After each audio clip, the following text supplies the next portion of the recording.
Olá, tudo bem com você? Capítulo 23 de Lucas, com certeza, é o mais dramático registrado pelo evangelista. Aqui traz o relato da morte, da tortura, da prisão de Jesus. A morte que nos conquistou a salvação, a morte pela qual Jesus pagou a dívida que a humanidade tinha contraído por ocasião do pecado. Eu vou destacar alguns pontos principais aqui deste capítulo, começando pelo verso 2. Aqui nós vemos que fizeram acusações falsas contra Jesus, totalmente infundadas. Ele veio salvar a nação, não subvertê-la, nunca proibiu o imposto. Jesus não veio como um revolucionário, como alguns pregam por aí. Jesus não veio para expulsar os romanos, a nação invasora ali de Jerusalém. Jesus veio para pregar o reino eterno. Jesus veio para trazer verdades espirituais e não promover um levante contra o Império Romano. Jesus não era um agitador, como alguns aqui o acusam. No verso 7, quando confrontados com a verdade, muitos procuram evitá-la. Foi o que fez Pilatos. Ainda hoje, muitas pessoas só se interessam pelos milagres que Jesus pode realizar, como fez Herodes. Quando soube que Jesus estava ali, enviado por Pilatos, ele esperava que Jesus operasse algum milagre para entretê-lo, e Jesus, obviamente, não fez isso. No verso 19, encontramos que Barrabás era o verdadeiro criminoso, o verdadeiro revolucionário, o verdadeiro criador de contendas, de sedições, mas foi solto por causa de Jesus. Curiosamente, eles acusaram Jesus de ser um agitador, um criminoso, e soltaram aquele que de fato era um agitador, um revolucionário, um criminoso. Verso 28, muita gente estaria chorando hoje se soubesse o que acontecerá com este mundo, com este planeta, quando Jesus passa levando sua cruz, passa por algumas mulheres e as vê chorando, ele diz: Não chorem por mim, chorem antes por vocês e por seus filhos, porque Jesus sabia, e já havia inclusive profetizado isso, que dali a alguns anos, no ano 70, Jerusalém seria destruída pelos romanos.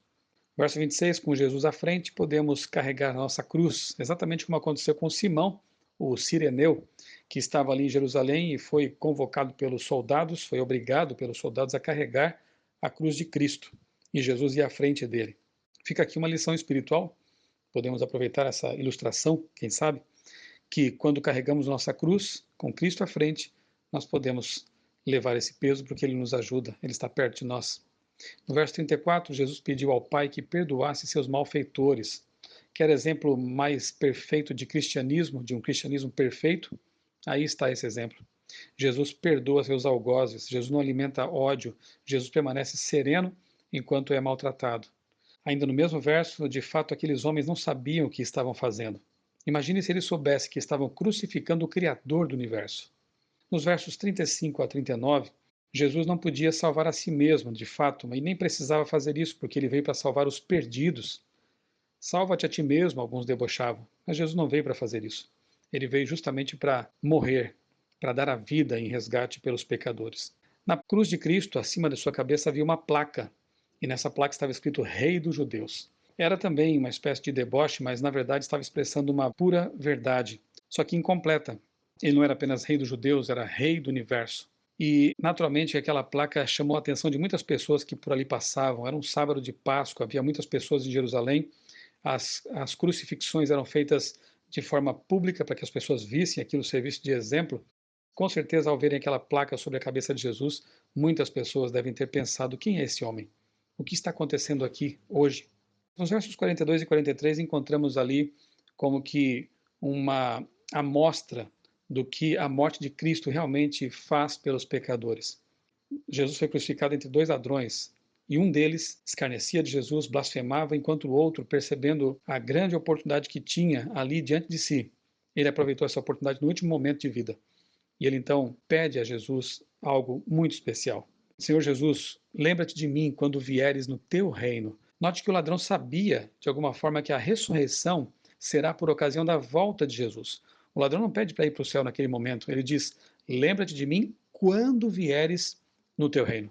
E no verso 43 encontramos a resposta de Jesus: em verdade te digo que hoje estarás comigo no paraíso. Parece que há uma contradição aqui, não? O ladrão pede que Jesus se lembre dele quando vier no reino, e a resposta de Jesus parece que diz que o ladrão iria para o reino justamente naquele momento em que morresse. Na verdade, aqui cabe uma explicação com respeito à língua original com que foi escrito o Novo Testamento, o grego. Lá em João capítulo 20, verso 17, nós vemos que Jesus não subiu para o céu, não foi para o paraíso, 3 dias depois. porque ele diz a Maria: não me detenhas, porque ainda não subi para o meu Pai. Como Jesus poderia ter dito a Maria que ainda não subiu para o Pai e dizer para o ladrão que naquele momento, naquele dia da morte, ele estaria com ele no paraíso? Na verdade, o texto deveria ser mais bem traduzido da seguinte maneira: Jesus lhe respondeu: em verdade te digo hoje, estarás comigo no paraíso. Era uma forma muito comum de se dizer algumas coisas para enfatizá-las, como por exemplo acontece em Marcos 16, verso 6, e mesmo no Antigo Testamento, em Deuteronômio 30, versos 16 e 18, dizer: hoje te digo algo importante. Isso vai ser dessa forma. Então Jesus está dizendo ao ladrão que se converteu, que se arrependeu, naquele momento ele está prometendo: você estará comigo no paraíso, quando eu vier no meu reino. Lembre-se de que no grego não há vírgulas. Essa pontuação é própria da nossa língua e de outras línguas semelhantes. Então, essa vírgula poderia ser colocada antes ou depois do hoje. Em várias traduções acabou sendo colocada antes do hoje. Em verdade te digo, hoje estarás comigo no paraíso. Mas o que Jesus disse não foi isso. Em verdade te digo, hoje você estará comigo no paraíso. Que bom que nós temos esse relato de Lucas, porque nunca saberíamos realmente o que aconteceu com aquele ladrão, não fosse esse registro inspirado. Aliás, saberemos muita coisa, teremos muitas surpresas quando chegarmos ao céu, porque com certeza muitas pessoas aproveitarão os seus últimos momentos de vida, quem sabe, para se reconciliar com Deus, e fica aqui a promessa de que enquanto há vida, há esperança. No verso 45 encontramos aquele relato de que o véu do santuário se rasgou, para que entendamos que está aberto o acesso ao santuário celestial por meio de Cristo. Verso 47, sensibilidade espiritual despertada, quando o soldado diz: certamente este homem era justo. Além de bom e justo, José amava Jesus e era corajoso. Verso 50, note que o fariseu José de Arimateia, ele esperava o reino de Deus, como diz o verso 51. Mas ele não só esperava o reino de Deus, ele agia enquanto esperava. Ele foi pedir o corpo de Cristo para ser sepultado em sua própria sepultura, escavada numa pedra, numa rocha. Ele teve coragem, ele se expôs por Jesus. Assim devem ser os cristãos. Enquanto aguardam o reino de Deus, agem em favor de Cristo e dos semelhantes. Outra coisa importante, ao José de Arimateia pedir o corpo e sepultá-lo numa tumba conhecida, isso fez com que a ressurreição de Cristo pudesse ser também atestada. Todos sabiam onde Jesus tinha sido sepultado. O seu corpo não foi roubado, o seu corpo não foi levado para algum local distante depois da história inventada. Todos sabiam onde Jesus estava. A guarda romana estava ali diante do túmulo, guardando o corpo de Jesus. Portanto, o que nós vamos ler mais adiante aqui também em Lucas, fica evidenciado realmente que Jesus saiu da sepultura, Jesus deixou a sepultura e voltou à vida. Verso 54, sexta-feira é o dia da preparação, a fim de que tudo contribua para um sábado tranquilo como o Criador dele. Note que Lucas mais uma vez volta a falar do sábado agora aqui.